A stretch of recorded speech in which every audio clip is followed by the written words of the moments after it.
So you've had an anterior cruciate ligament injury and you're wondering, what do I do next? Well, first of all, you need to see a specialist to confirm the injury.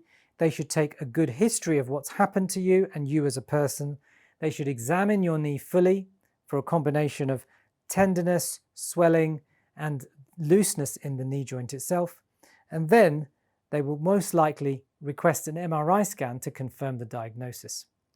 If the diagnosis comes back as a complete anterior cruciate ligament rupture, then you have some choices to make.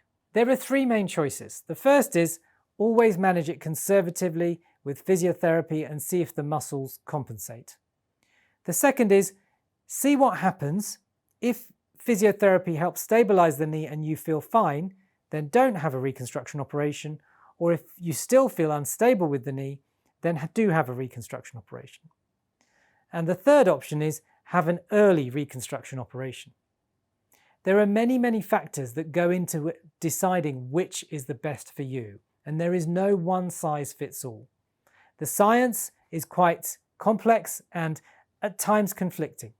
So I'm going to try and simplify the three main factors that I consider when I'm thinking about a patient who's had an anterior cruciate ligament rupture. The first is, what's the person like themselves? How good is their health?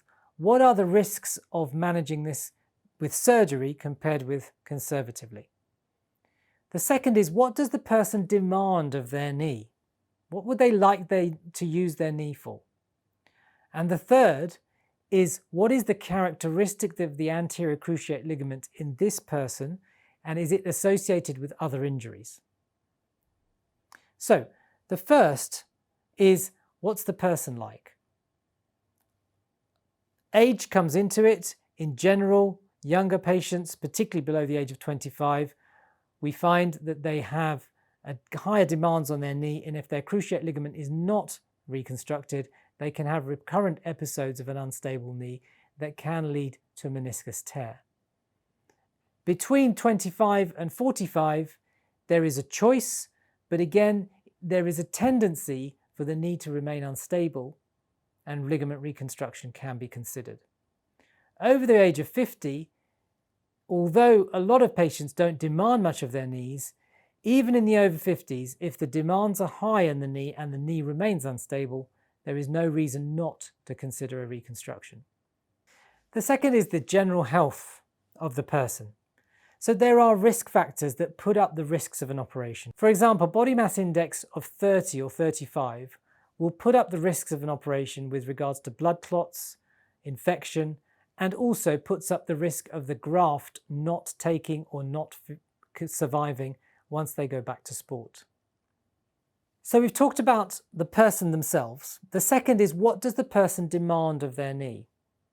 So if you're the type of person who is not really interested in returning to pivot sports or twisting or landing heavily, and perhaps only wants to cycle or run in straight lines, your knee can survive quite well without an anterior cruciate ligament.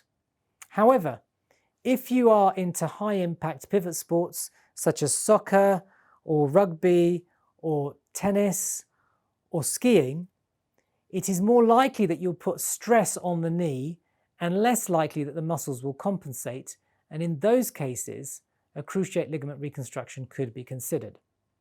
The third is, what does the cruciate ligament look like on an MRI scan? Is it completely torn? Is it partially torn? And even more importantly, what are the other structures that are injured? So often with cruciate ligament injuries, there can be a tear of the cartilage or the meniscus. Now those tears can heal, but they're more likely to heal with a stable knee.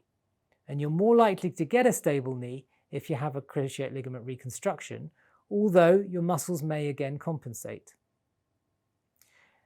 If other ligaments are involved, for example, the posterior cruciate ligament or the lateral collateral ligament, and those ligaments are not healing well, then the more ligaments that are not working, the less stable the knee is likely to be, and higher the likelihood of needing a cruciate ligament reconstruction.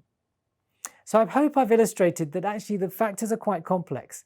And the final factor, which could in fact be the most important one, is what you feel as a patient. What is your mindset?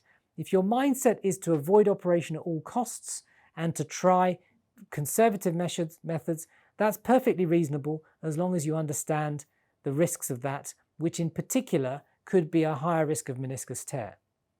If your mindset is that you want to have the highest chance of a stable knee and you're willing to undergo the operation, which does involve some risks, then you may want to consider an early ACL reconstruction.